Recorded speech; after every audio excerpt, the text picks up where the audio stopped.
Hola,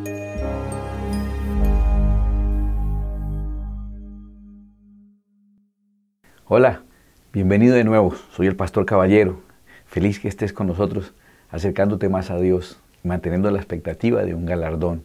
Es necesario que el que a Dios se acerca crea que le hay y que es galardonador de los que le buscan. Estudiando la vida de Noé encontramos a un hombre con la capacidad de mantenerse motivado, permanecer motivado y enfocado durante 120 años en una labor que no se le ve sentido. La Biblia en Hebreos dice claramente cosas que no se veían. Qué impresionante es cuando estás haciendo una labor, y sé que te ha pasado, haciendo una labor esforzado, dedicado, y no ver cero resultados. Están advirtiendo que va a venir un juicio, que va a llover tanto que se va a inundar la tierra y ni siquiera cae una lloviznita así como para que Dios le colabore y que Moisés diga, sí ve que, y Noé les diga, sí ve que está cayendo agüita por lo menos, y entonces puede caer mucha agua, pero ni siquiera llovía en ese tiempo.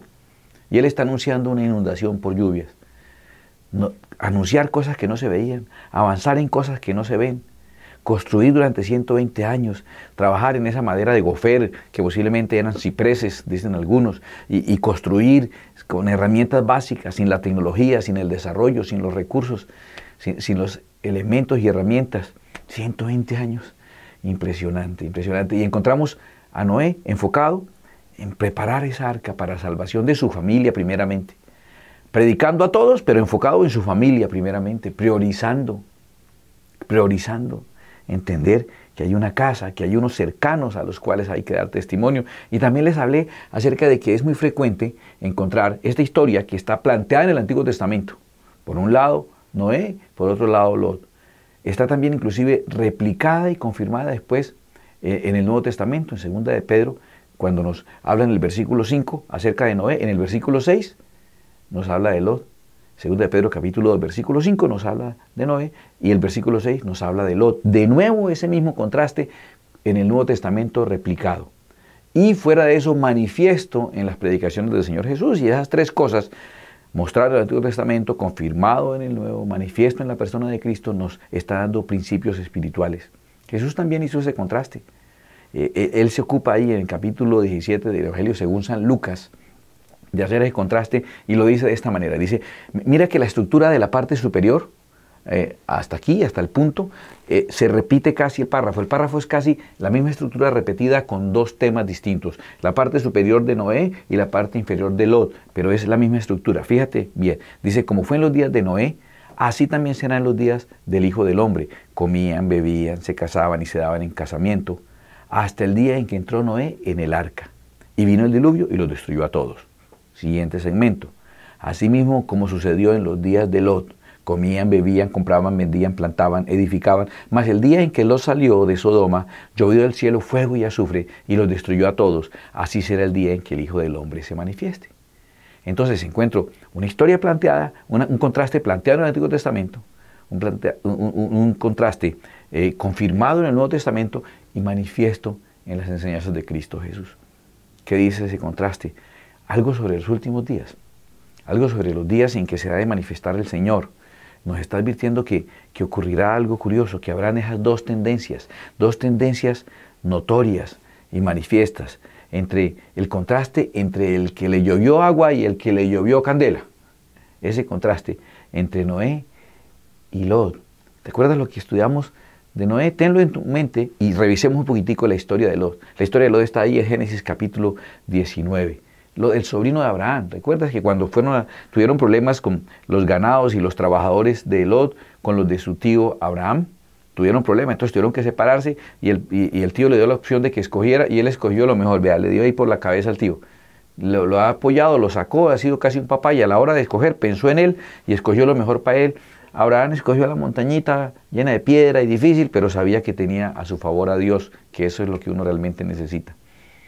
De Lot, sin la intención de hacerlo quedar mal, con la intención de analizar un poco su conducta y su carácter y su personalidad, aunque claramente 2 de Pedro capítulo 2 versículo 7 habla de que Noé era una persona que estaba totalmente sacudido, él se estremecía, se confundía al ver el pecado que había en Sodoma, y dice que el justo Lot afligía su alma cada día. Dice clarítico, afligía su alma cada día el justo Lot.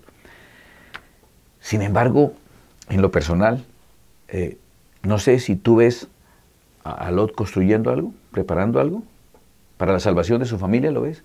¿Construyó Sodoma?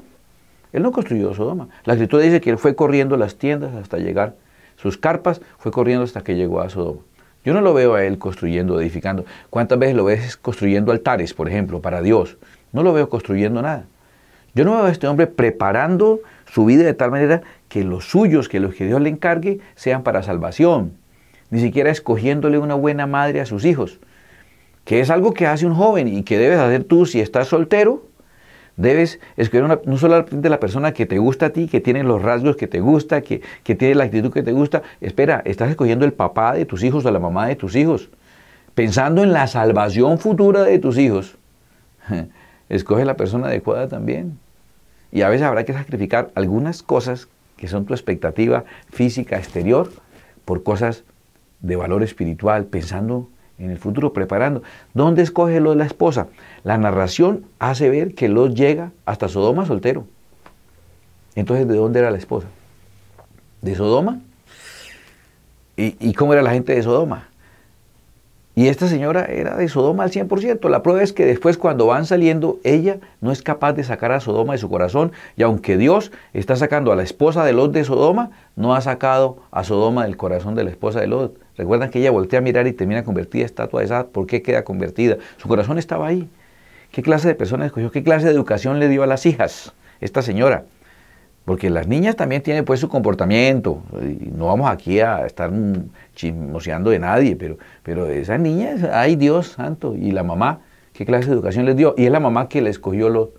Ay, yo no lo veo preparando nada, ni construyendo nada, ni haciendo altares, ni enseñándoles a adorar a Dios. Yo no veo a Lot predicando. Hay quienes dicen que Lot sí predicó, hay quienes dicen. El Corán dice que Lot predicaba. Yo no creo en el Corán, la Biblia no dice que él predicaba. Y cuando los ángeles van a mirar si la maldad de Sodoma llegó al colmo, Dios se queda negociando con Abraham. Y Abraham le dice que si hay 50 justos, que perdone la ciudad. Que si hay 45, 40, hacen ahí un regateo y llegan hasta 10. Y la conclusión es que después de que Abraham le dice, pues Señor, pero tiene que haber 30. No hay 30. Bueno, Señor, habrán 20 por lo menos. Lot lleva un poco de años allá y por lo menos que sea Lot y su esposa son 2. Sé que tiene 2 hijas y los 2 esposos, pues ahí hay otros 4. Entonces ya van 6. Y los nietos, entonces ahí, y los amigos, pues tienen que haber 10 justos. Y Dios le dice, no hay 10 justos. La actitud de Abraham parece que fuera, queme a esos desobedientes más bien de una vez, voy por la gasolina y los fósforos, como que siente que, ¿verdad?, el castigo pues está bien merecido.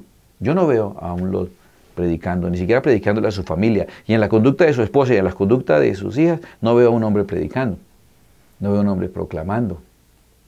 No habían justos. De hecho, segunda de Pedro dice, el justo Lot, lo dice en singular, el justo Lot, haciéndonos pensar, por lo menos a mí, con esa mentalidad un poco inquieta a veces, que había un justo. Por eso no dice lo justo, sino el justo, uno en singular, el justo Lot, uno lo nombra como uno solo. Entonces quiere decir que él posiblemente tampoco predicó, y no solo no predicó, sino que no le predicó a los suyos, al menos con el testimonio.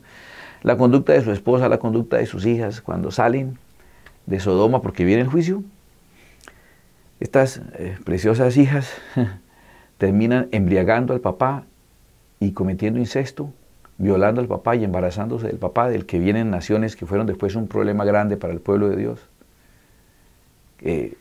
Pero también veo a Lot con unas actitudes que me atrevo inclusive a cuestionar. Para él los ángeles eran unos extraños que vinieron a refugiarse en su casa.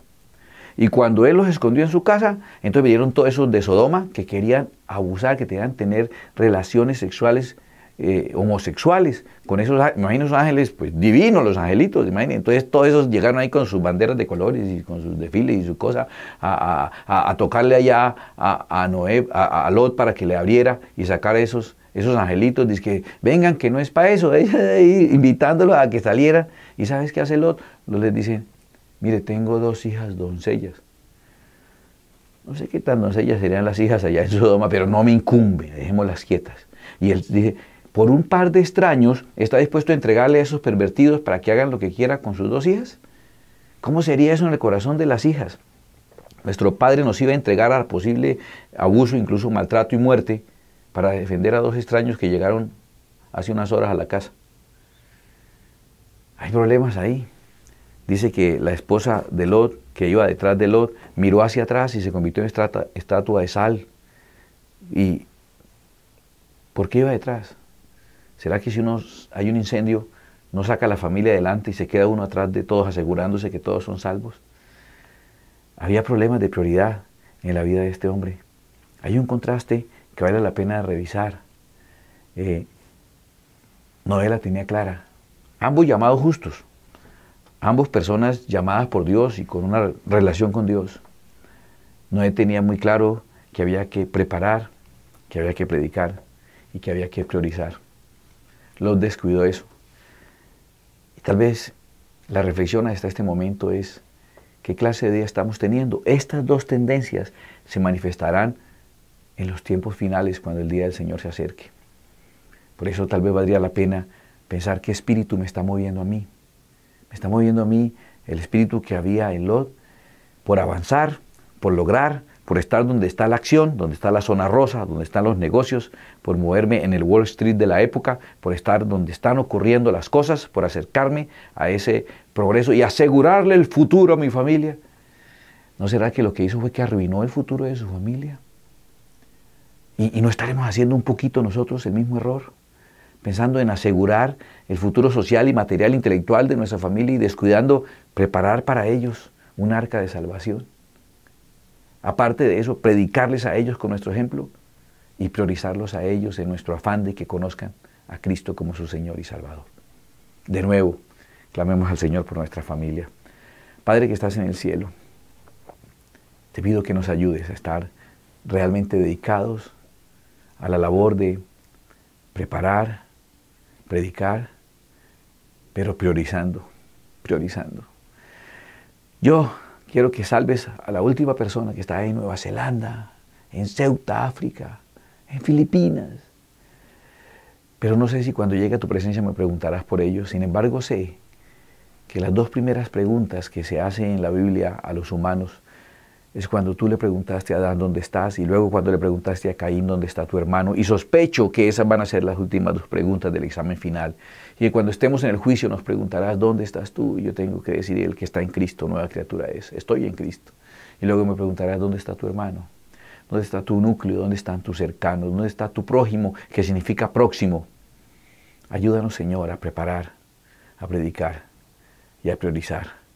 En este último tiempo donde se manifiestan aquellos que no preparan, que no predican, que no priorizan, buscando que asegurar el futuro económico, social, intelectual de su familia, lo cual es muy saludable, lo cual es necesario, lo cual es importante, si no descuidamos lo primero y lo prioritario.